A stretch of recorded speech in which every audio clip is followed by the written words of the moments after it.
ဒီမှာရှင်အရန်တန်တဲ့အညာသားရှင်တော့ဒီမှာတညကိုပဲနှခါလဲရှင် ကျန်းတယ် ဆေတော့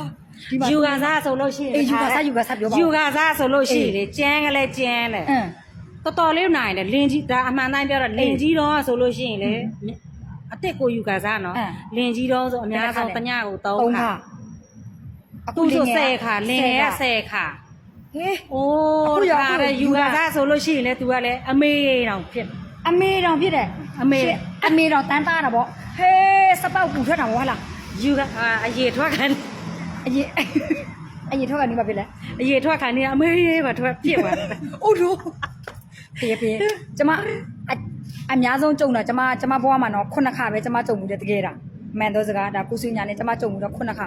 သူ10ခါတဲ့ တပည့်ကြီး Oh no